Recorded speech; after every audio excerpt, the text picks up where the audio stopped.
Assalamualaikum warahmatullahi wabarakatuh. Di video kali ini saya akan membagikan cerita kisah misteri. Cerita ini berjudul Tumbal Beruntun Setelah 15 Tahun Tanpa Tumbal. Seperti apa kisah ceritanya? Langsung saja dan selamat mendengarkan.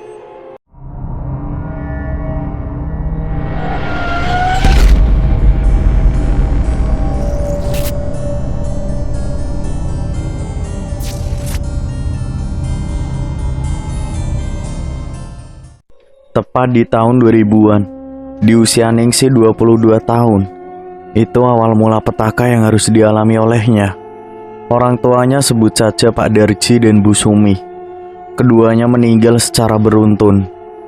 Menurut Ningsih, Pak Darji meninggal karena penyakit yang menyerangnya dan faktor usia. Karena sebelumnya Ningsih tak mengetahui tentang apa yang sebenarnya terjadi. Sebelum Pak Darji meninggal, beliau sudah memberikan warisan untuk anak-anaknya. Anaknya ada 4, termasuk Ningsih. Mereka semua sudah dibuatkan rumah. Pak Darji saat itu berpesan kepada istrinya, "Bu, titip anak-anak dan tata anak-anak untuk bisa hidup mandiri dengan apa yang sudah saya dapatkan ya Bu." Itulah wasiat yang disampaikan Pak Darji ke istrinya. Setelah wasiat itu disampaikan, tidak berselang lama Pak Darji meninggal dunia. Ningsih mengira kalau ayahnya meninggal akibat penyakit yang dideritanya dan juga faktor usia. Selang 1 tahun disusul oleh ibunya. Namun sebelum ibunya Ningsih meninggal, beliau menginginkan Ningsih yang waktu itu masih kuliah. "Kamu nikah ya, Nduk? Cuman tinggal kamu yang belum menikah. Kakak-kakak kamu sudah menikah dan punya anak semua." Tapi waktu itu Ningsih menolak permintaan ibunya. Dikarenakan dia masih muda, jadi tidak berpikir sedikit pun untuk menikah. Sampai setengah tahun permintaan ibunya itu tidak dipenuhi oleh Ningsih.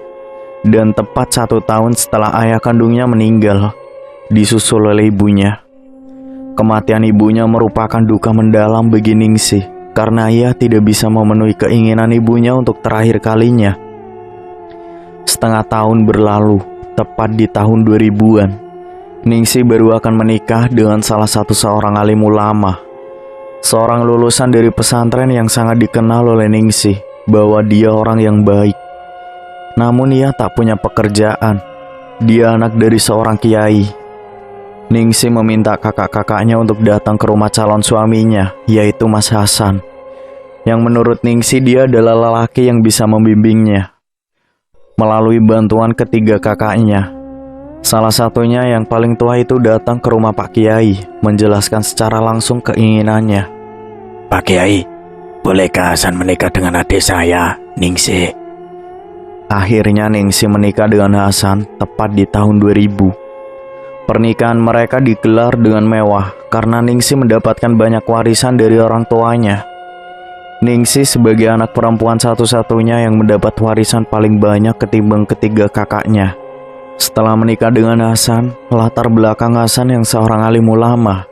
Selama dia tinggal bersama orang tuanya, tidak kenal mengaji, tidak kenal Al-Quran. Ningsih baru mengenal huruf hijaiyah dari Hasan. Selama 22 tahun untuk melafalkan kalimat-kalimat thayyibah tentang Al-Quran, Ningsih sama sekali tidak bisa. Ningsih mengaku kebodohannya. Dia memang paham tentang ilmu logika karena dia kuliah. Tetapi tentang agama dia sama sekali nol. Ningsih mengakui itu semua tepat 3 bulan setelah dia menikah dengan Hasan. Dan di hari itu juga kakaknya Ningsih yang menjadi wali dari Ningsih mengalami sebuah kecelakaan tragis yang membuat kakaknya meninggal dunia. Itu menjadi suatu hal yang membuat duka juga bagi Ningsih dan Hasan. Mereka tidak percaya kalau kakaknya yang kemarin menjadi wali nikah meninggal dunia. Dan waktu itu Ningsih belum tahu kalau itu adalah rentetan yang akan menyebabkan seluruh keluarganya meninggal dunia. Di tahun berikutnya, kakak keduanya Ningsih meninggal dunia dalam keadaan kecelakaan yang begitu mengenaskan. Mobilnya menabrak pembatas jalan raya sampai mobil itu terguling-guling. Dari kejadian kecelakaan tunggal itu sempat ada rumor yang didengar secara tidak langsung oleh Ningsih, bahwa apa yang didapatkan oleh anak-anak dari Pak Darji adalah harta warisan pesugihan rumor itu mulai didengar oleh Ningsih dan juga Hasan yang baru beberapa bulan menikah. Ningsih selalu menyangkal, berusaha untuk meyakinkan warga. "Bapak, ibuku tidak mungkin melakukan pesugihan. Orang tuaku sudah kaya dari dulu, jadi gak mungkin melakukan pesugihan." Entah pesugihan apa yang dilakukan, Ningsih sama sekali tidak tahu. Namun Hasan secara tidak langsung mengetahui. "Kematian kakakmu yang secara mengenaskan itu tidak wajar, Ningsih." Setelah beberapa hari kakaknya dimakamkan. Hasan yang mendoakan, yang memimpin doa karena memang dia seorang ahli agama. Ia diminta untuk menjadi pemimpin tahlil. Namun saat berlangsungnya tahlil, Hasan melihat seperti ada sesuatu hal yang tidak wajar tentang kematian bapak, ibu, dan kakak pertamanya Ningsih. Seolah-olah meninggalnya mereka ada berkaitannya dengan meninggalnya kakak keduanya Ningsih. "Aku melihat secara tidak langsung bapak, ibu, serta kakakmu, Ningsih. Wallahu alam, benar atau tidaknya kakak keduamu itu meninggal, sepertinya ada yang menginginkan dia meninggal dunia." Saat itu Ningsih yang mendengar cerita dari suaminya marah besar. "Kamu nuduh kalau bapak, ibu, dan juga kakakku meninggal karena dijadikan tumbal ya, Mas?" "Maksud saya bukan begitu, Ningsih. Saya juga tidak bilang seperti itu kok," kata Hasan. Tapi Ningsih saat itu sangat merasa dipojokkan oleh suaminya, bahwa kematian kakaknya itu dikarenakan tumbal. Saking tidak percayanya dengan suami sendiri, tanpa sepengetahuan Hasan, Ningsih pergi ke orang pintar untuk menanyakan perihal rumor yang beredar. Satu persatu orang pintar yang ia tahu didatangi. Ada satu penjelasan yang mengerikan. Kematian kakakmu itu hanya awal mula. "Maksudnya apa, Mbah?" Dari beberapa orang pintar yang ia datangi, jawabnya selalu sama. Itu hanya awal mula dan akan diikuti korban-korban selanjutnya. Karena menyerah nyawa itu sudah menjadi kewajiban dari sosok yang pernah melakukan sesembahan, yang tak lain bersekutu dengan setan pesugihan. Saat itu Ningsih yang mendengar perkataan dari dukun. Ningsih menanyakan, "Sebenarnya siapa yang melakukan pesugihan, Mbah?" "Bapakmu dan ibumu, Ningsih." Saat mendengarkan penjelasan dari beberapa dukun, akhirnya Ningsih percaya bahwa yang dirumorkan para warga itu benar. Ningsih pun menanyakan, "Pesugihan apa, Mbah? Dan kenapa dari dulu aku dilahirkan dan dibesarkan kok tidak ada tumbal? Tapi kenapa semua itu terjadi setelah bapak ibu meninggal, Mbah?" Dijelaskan juga bahwa penyebab kematian dari kakaknya Ningsih, pesugihan yang dilakukan oleh bapakmu dan ibumu itu adalah perjanjian pesugihan jual umur. Mungkin 20 atau 15 tahun, saya kurang paham. Tapi yang pasti setelah kedua orang tua kamu meninggal dan dia tidak mewariskan pesugihannya, maka tumbal-tumbal nyawa itu akan diambil setiap tahun. Dan ini baru awal mula, yaitu kakak-kakakmu. Mendengar penjelasan itu, rasa was-was benar-benar muncul, karena dari beberapa dukun jawabannya sama.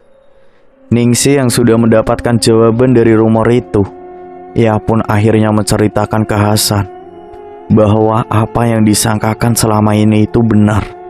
"Ternyata benar apa yang kamu katakan, Mas. Dulu kamu bilang kakakku meninggal tidak wajar. Setengah tahun yang lalu aku ingat kakakku meninggal kecelakaan tunggal. Dan kamu bilang bapak, ibu, dan juga kakak pertama itu arwahnya tidak tenang, kan?" "Iya benar. Aku cemas dan khawatir, Mas. Nanti siapa lagi yang akan dijadikan tumbal?"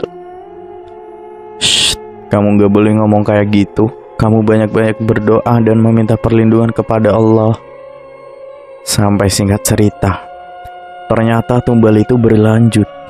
Istri kakak pertamanya Ningsih meninggal dalam keadaan sakit-sakitan. Yang menurut kabar atau rumor dari keluarga besarnya, semenjak suaminya meninggal, dia sering termenung, bahkan sering melamun. Pikirannya kosong seperti orang tidak menerima kematian suaminya yang begitu mendadak. 1 tahun sepeninggal suaminya diikuti juga dengan istrinya. kakak ipar dari Ningsih meninggal juga. Ya mungkin warga ataupun keluarga besarnya mengira karena ia sering melamun, banyak pikiran sampai akhirnya jatuh sakit dan berujung meninggal. Tapi Ningsih yang waktu itu sudah menyadari bahwa tumbal-tumbal atau nyawa-nyawa dari orang terdekatnya akan melayang. Terus berlanjut entah sampai kapan. Sudah 3 nyawa meninggal dikarenakan kematian bapak ibunya. Saat itu Ningsih sempat berpikir, apakah aku yang harus melanjutkan pesugihan bapakku? Pernah terlintas dalam pikirannya Ningsih agar tidak ada tumbal lagi. Dia merasa sangat kehilangan. Akibatnya anak dari kakak pertamanya harus menjadi yatim piatu. Ningsih pun akhirnya mengasuh anak itu yang masih berusia 5 tahun. Mereka pun sudah 2 tahun menjadi suami istri, tapi belum juga mendapat keturunan. Di tahun 2002, Ningsih sudah mengira pasti akan ada tumbal lagi. Ningsih ingin menceritakan semua apa yang diketahui dari beberapa praktisi, dari beberapa dukun yang sudah mengetahui bahwa kematian kakak-kakaknya dan juga kakak iparnya dikarenakan warisan pesugihan. Tapi waktu itu ia bingung harus bagaimana. Takut mereka tidak percaya. Tapi mau gak mau demi keselamatan keluarganya yang masih hidup dan untuk menghindari korban yang kelima, Ningsih nekat menceritakan ke keluarga besarnya bahwa kematian bapak ibu dan kedua kakaknya itu akibat tumbal pesugihan yang dilakukan oleh orang tuanya. Namun mereka semua tidak percaya dengan rumor itu. Aku gak bohong, bahkan aku udah tanya ke beberapa praktisi perihal itu. Mereka meninggal bukan hal yang wajar. Mereka meninggal itu karena ulah bapak ibu yang sudah melakukan pesugihan. Gak mungkin lah, jangan percaya omongan warga, Dek, ujar kakak terakhir Ningsih. Dan tepat di tahun 2003, kakaknya yang tidak percaya dengan pesugihan yang dilakukan orang tuanya, ia menjadi korban kelima. Ia harus mengalami kejadian yang sama. Ya, dijadikan tumbal. Di tahun 2004, keluarganya ada yang meninggal lagi. Mereka meninggal akibat dijadikan tumbal, dan Ningsih menyaksikan itu semua. Mereka semua meninggal secara beruntutan setiap tahunnya. Dan di tahun 2005, ada satu pengalaman yang dialami Ningsih setelah 6 nyawa melayang karena warisan pesugihan orang tuanya. Ningsih merasakan bahwa apa yang dialami oleh kakak-kakaknya mungkin juga sama persis dengan Ningsih. Dia menyaksikan sendiri.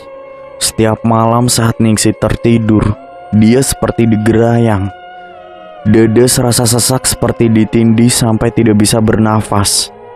Bahkan Ningsih dengan jelas melihat sosok hitam tinggi besar sedang mencekik lehernya. Hampir 5 tahun pernikahan dengan Hasan, Ningsih mengalami kejadian yang mengerikan itu di setiap malamnya. Hasan sendiri sudah merasa bahwa Ningsih istrinya sendiri akan ditumbalkan. Setiap kejadian yang Ningsih alami diceritakan ke suaminya. Dan Hasan setiap malam selalu keluar rumah untuk melingkari rumahnya, dan dapat dipastikan Hasan selalu melihat sosok-sosok yang tak lain adalah keluarga besarnya Ningsih. Almarhum bapaknya, almarhum ibunya, sampai kakak kandungnya dan juga iparnya. Korban dari tumbal itu semuanya nampak seakan-akan mengajak Ningsih untuk menjadi pengikutnya. Apa yang dilihat oleh Hasan pun diceritakan ke Ningsih, bahwa mereka itu benar-benar tidak tenang. Mereka itu ingin mengajak kamu harus hati-hati ya. Kamu harus benar-benar bisa menjaga diri. Mendengar cerita dari suaminya yang melihat tentang keluarga besarnya yang sudah meninggal dan menginginkan Ningsih untuk mengikutinya dan menjadikan dirinya tumbal, Ningsih sungguh sangat cemas. Keadaan yang begitu mencengkam, teror di tahun 2005. Di setiap malam dialami Ningsih, kakak-kakaknya selalu datang. Ayo ikut, Dek. Ayo ikut kita, ayo. Kalimat itu selalu terngiang-ngiang di telinganya Ningsih. Sampai Ningsih menangis bingung harus bagaimana. Mas, tolong saya, Mas, tolong, Mas. Mas. Hasan pun meminta bantuan kepada orang tuanya yang seorang kiai. Beliau datang untuk mendoakan Ningsih agar dia tidak dijadikan korban selanjutnya. Ningsih pun sempat menanyakan Priel kenapa 5 tahun tidak punya keturunan. Karena yang dirasakan Ningsih selama 5 tahun menikah dengan Hasan, setiap kali dia mengandung, tapi kandungannya itu hanya bertahan 4 minggu. Ningsih selalu keguguran. Ningsih pun bertanya kepada bapaknya Hasan dan Ningsih mendapatkan penjelasan bahwa di balik kematian janin-janin kamu, di balik kegugurannya kamu, mungkin ada kaitannya dengan orang tuamu yang melakukan pesugihan. Secara nyata orang tuanya Hasan menyatakan dan mengungkapkan bahwa orang tuanya Ningsih memang pelaku pesugihan. Jadi mertuanya Ningsih ini memang sudah mengetahui dari lama kalau orang tuanya Ningsih ini bersekutu dengan setan. Kemudian mertuanya Ningsih menceritakan siapa sebenarnya orang tuanya Ningsih itu. Bapak ibu kamu dulu itu bukan orang kaya. Waktu kamu masih sangat kecil, orang tuamu itu sangat susah. Mungkin usia waktu itu 6 tahun atau 7 tahun. Orang tuamu itu dalam keadaan yang masih memprihatinkan. Banyak warga di sini yang membantu untuk mencukupi kebutuhan kalian, termasuk kamu yang masih kecil. Tapi entah dari mana, bapakmu tiba-tiba bisa beli sawah. Dan sampai beberapa bulan, sawahnya itu di mana-mana. Dan menjadi orang yang kaya raya. Ningsih pun hanya terdiam. Dia memang ingat. Semasa kecilnya ia pernah hidup susah. Tapi setelah beberapa tahun semuanya berubah. Saat tahun 98, saya menduga kalau orang tuamu akan meninggal. Dan ternyata dugaan saya benar. Apa yang dilakukan oleh bapak kamu itu adalah pesugihan jual umur. Dari salah satu orang yang paling dekat dengan bapak kamu. Kalau kamu ingin tahu, kesanalah. Dia orang yang sudah membuat bapak kamu itu kaya. Dan dia orang yang sudah menjerumuskan bapak kamu. Orang itu masih hidup kok. Dan saat itu juga Ningsih benar-benar pengen tahu siapa orang yang sudah mengantar bapaknya melakukan pesugihan. Beberapa hari setelah dia mendapatkan sebuah cerita bahwa ada orang yang menjadi saksi hidup yang tak lain adalah Pak Tomo. Ningsih dan suaminya pun mendatangi Pak Tomo. Saat itu Pak Tomo bingung dan juga kaget. Kalian kesini ada apa? Tanya Pak Tomo. Saya kesini mau menanyakan perihal almarhum bapak saya. Apakah benar bapak ini yang sudah mengantarkan bapak saya untuk melakukan pesugihan? Loh, kamu tahu dari siapa? Saya tahu dari Pak Kiai, bapak suami saya, Pak. Pak Tomo pun menghela nafas panjang. Yang kamu mau tanyakan apa, nak? Kata Pak Tomo. Yang saya mau tanyakan, kenapa bapakku sampai detik ini menumbalkan anak-anaknya? Dan Pak Tomo pun menceritakan secara detail. Kalau kamu pengen dengar-dengar tentang kenapa kakak dan keluarga besar kamu itu meninggal, saya sudah tahu semuanya semenjak bapakmu itu datang ke tempat pesugihan. Awalnya, saya tidak mau menerima apa yang diminta almarhum Pak Darji untuk datang ke pesugihan. Tapi dia merengek bersama istrinya, yaitu almarhum ibu kamu, Bu Sumi. Mereka berkali-kali, bahkan sampai 3 bulan mereka datang terus ke rumah saya. Sampai akhirnya saya merasa iba dan mengantarkan mereka. Tapi saya tidak mau bertanggung jawab untuk setelahnya. Dan bapakmu itu menyanggupi.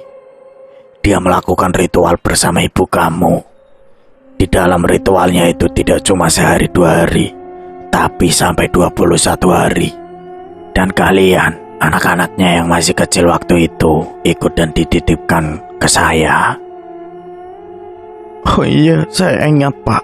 Saya kira bapak ibu kemana? Dan setelah bapak ibumu itu dijemput oleh Kuncen untuk ritual dengan tujuan untuk bisa mendapatkan kekayaan. Jadi, caranya pun dijelaskan sama Kuncen. Dulu, bapakmu itu kuli sawah.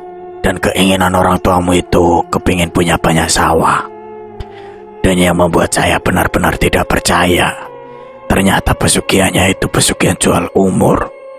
Dan si Kuncen itu sempat menjelaskan ke bapak kamu dan ibu kamu, kalian akan sukses, tapi Tapi setelah 15 tahun, seperti apa yang kamu janjikan dengan sesembahanmu itu, nyawa keluargamu akan diambil.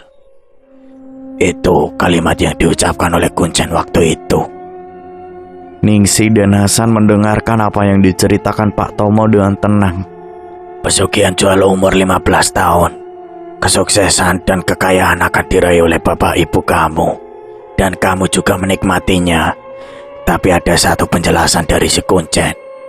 Jika pesugihan jual umur yang dilakukan bapak ibu kamu tidak diwariskan ke anak-anaknya, maka keturunannya yang mendapatkan warisan pesugihan itu akan menjadi tumbalnya. Semua harta akan habis satu persatu, dan bukan itu saja. Siapapun dari keturunan almarhum bapak kamu maupun ibu kamu, maka dia akan menjadi tumbal setiap tahunnya. Jadi saya tidak kaget ketika mendengar kabar dari pengeras suara yang menyiarkan tentang anak-anaknya almarhum Pak Darji dan almarhum ibu kamu meninggal dunia setiap tahunnya. Karena itu sudah menjadi pantangan yang seharusnya itu ada yang melanjutkan pesugihan jual umur itu. Tapi bapakmu tidak menceritakan ke kalian. Sehingga kakak kamu, keluarga besar kamu sudah meninggal. Dan sekarang di tahun ini, sudah berapa nyawa dari 98 bapakmu meninggal sampai ini tahun 2005. Sudah 7 tahun, berarti 7 nyawa sudah menghilang. Dari mulai ibu kamu, kakak pertama, kakak kedua, disusul kedua iparmu, kakak terakhirmu, dan kemarin baru saja iparmu yang terakhir. Sebelum kamu kesini, saya sudah menduga entah itu menantunya atau anaknya yang berkaitan dengan pesugihan jual umur bapak kamu. Maka dia akan meninggal, dan sekarang tinggal berapa yang di rumah? Tinggal saya dan ketiga anak dari kakak saya, Pak. Masih ada 4. Kamu atau siapapun, kalau kamu tidak mau ada tumbal, lanjutkan. Pesugihan bapak kamu itu dilanjutkan.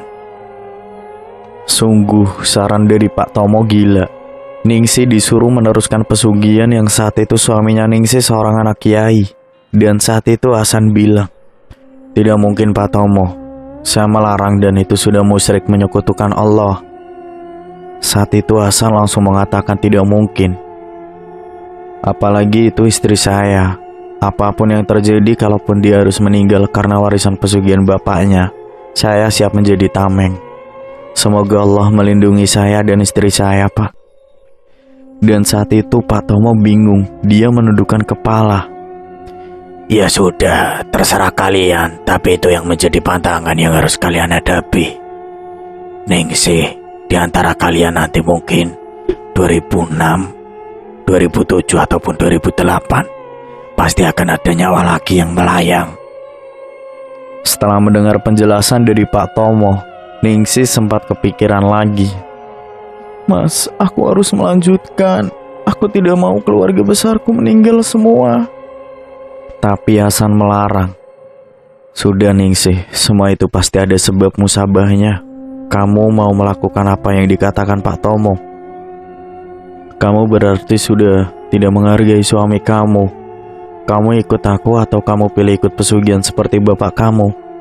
Tapi saat ini juga, kalau kamu ambil keputusan itu, jangan panggil aku suami kamu," ujar Hasan dengan tegas.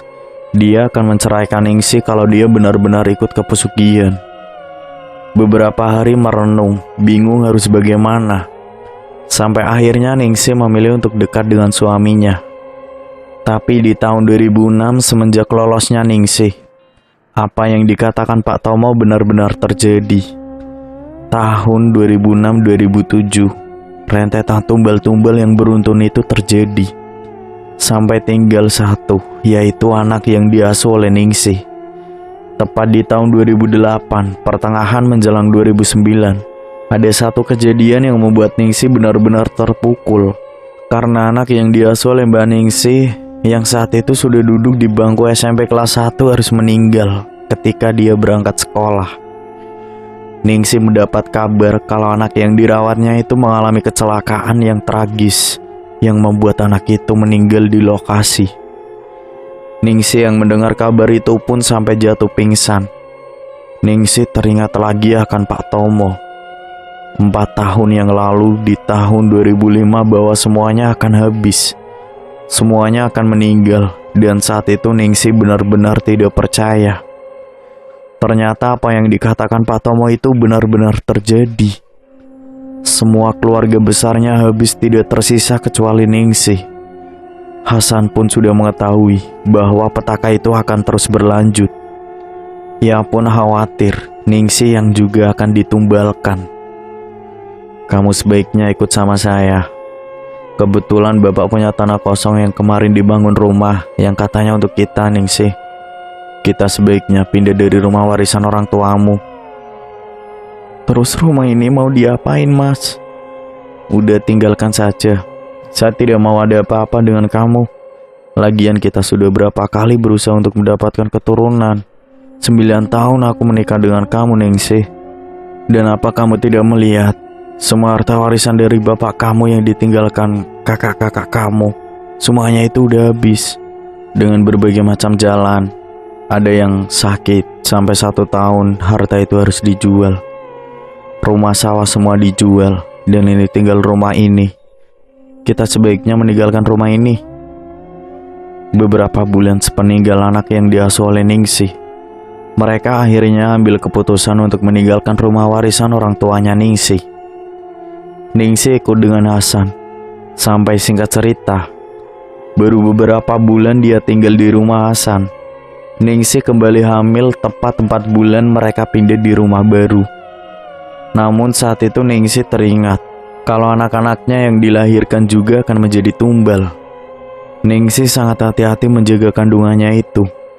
Di tahun 2009 ketika janin yang baru berusia beberapa minggu, Ningsih sangat hati-hati. Ningsih berzikir berdoa di setiap harinya untuk calon bayi yang dikandungnya. Ningsih berdoa dibimbing Hasan dan juga dibantu mertuanya yang seorang kiai. Saat itu mereka semua benar-benar berusaha menjaga kandungannya Ningsih. Tapi saat usia kandungannya hampir 4 bulan, Ningsih merasakan perutnya seperti dikoyak-koyak. Mas, perutku seperti dikoyak-koyak, sakit sekali, Mas. Dan saat itu Hasan yang mendapatkan pengaduan dari istrinya. Hasan melihat secara langsung ada sosok iblis yang ingin merenggut kandungannya istrinya. Hasan dengan segenap kemampuannya berusaha bermunajat. Ya Allah, lindungi istriku dan calon anakku. 9 tahun aku tidak diberikan keturunan, selamatkanlah anakku ya Allah. Hasan terus berdoa yang dibantu oleh bapaknya. Mereka berdoa bersama-sama. Namun saat itu perutnya Ningsih semakin terkoyak-koyak. Sampai wajahnya Ningsih merah dengan keringat yang bercucuran. Hasan terus berdoa. Lantunan ayat kursi yang seakan-akan dihususkan untuk kandungannya istrinya. Sampai Hasan melihat ada sinar masuk ke dalam perut istrinya. Dan sosok yang ingin mengambil anak itu tiba-tiba kabur. Saat itu Ningsih sudah lemas tak berdaya. Tenaganya terkuras habis. Ia pun melihat kalau ada sinar putih masuk ke dalam perutnya dan melihat ada sosok yang kabur entah kemana. Alhamdulillah ya Allah, selamatkan dan lindungilah dia sampai dia ingin menjadi seorang anak yang soleh ataupun soleha ya Allah, ujar Hasan sembari mengelus perut istrinya. Tapi di balik selamatnya kandungannya ini, rumah warisan dari orang tuanya Ningsih yang sudah ditinggal lama menjadi terbengkalai.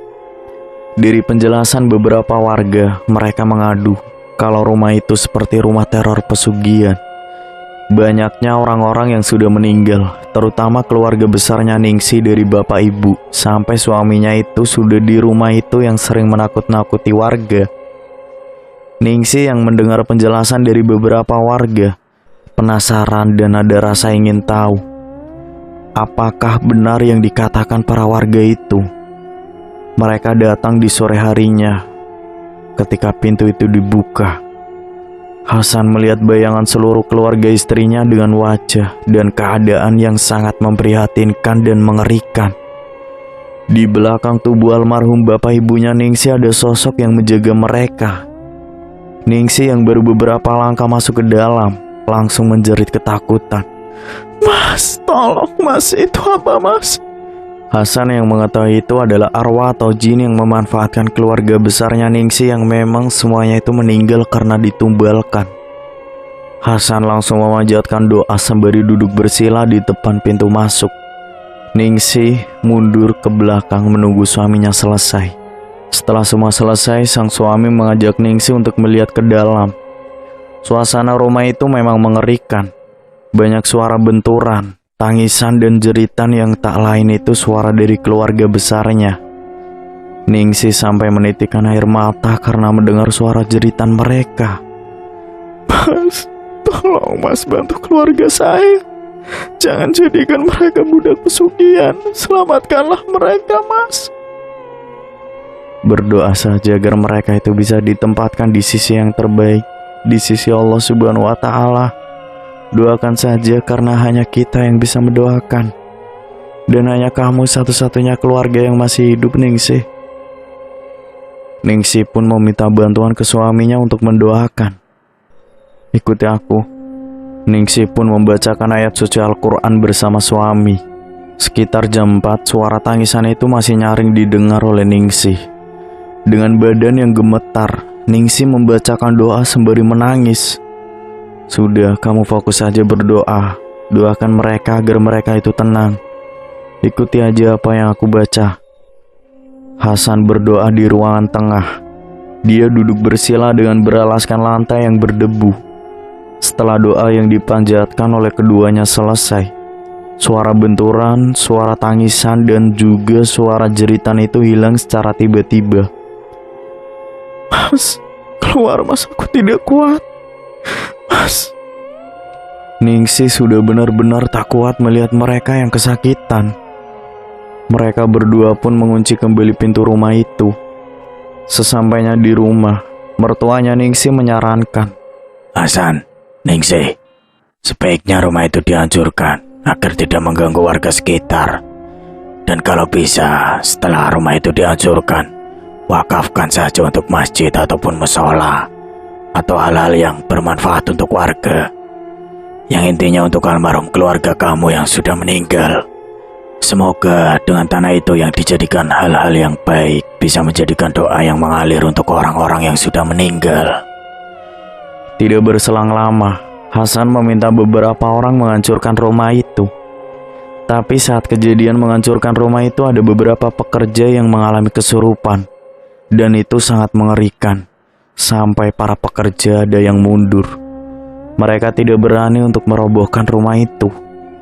Belum setengah perjalanan sudah ada 3 yang kerasukan. Sebelum rumah itu selesai dirobohkan, ada sesuatu yang dilakukan oleh Hasan bersama warga sekitar. Merem mendoakan keselamatan terlebih dahulu.